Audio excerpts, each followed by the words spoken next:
Hey guys, Travis Gillespie. So today we're looking at point slope form, and I'm just going to get that written on the screen. Point slope form. This is just another way of writing a linear equation, point slope form. And the way that this is expressed, the way that we see this equation, it's y minus y1, where y sub 1 is equal to m times x minus x1 or x sub 1.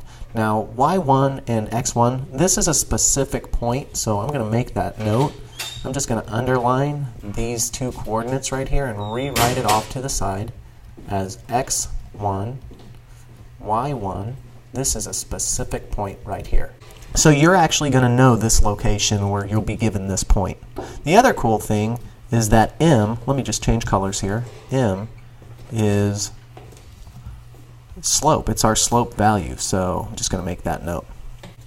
Alright, so let's take this information. In another video, what I'll do is I'll show you how we can actually derive this equation from the slope equation, but for right now, let's just change pens and I'm going to look at a couple of problems with you guys. So let's say that this is an equation that I'm given right here. Let's say that this is y minus, in fact, let me fix that. I forgot to change colors. Let's say that this is y minus 7, and that's equal to 3 times x minus 4. And what I want to do from here is identify a point on this line that passes through the slope. So what I'm going to do is actually identify a point and the slope here. So just going to change pen colors. Remember, the specific point that we're given, it's x1, y1, which are right here. Here's my x value and my y value. So my point that I'm given is 4, 7, and my slope, I'm just going to change colors again. I'll go back to that kind of green color for slope. The slope, m, is equal to 3 in this case. So here's the answer to identify the point and the slope of this line. Here we go. Let's move on to another problem. So let's go and take a look at this equation again. Here's my x value, my x1 value, and my y1 value.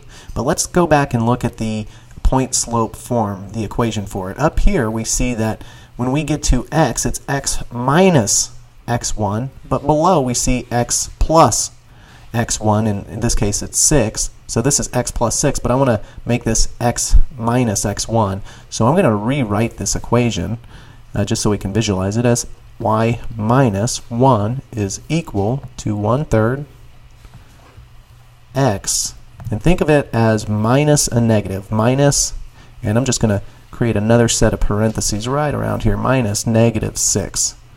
Okay, and then I can close out my other parentheses as well. So now I can find that x1 value, and the x1 value right here is -6.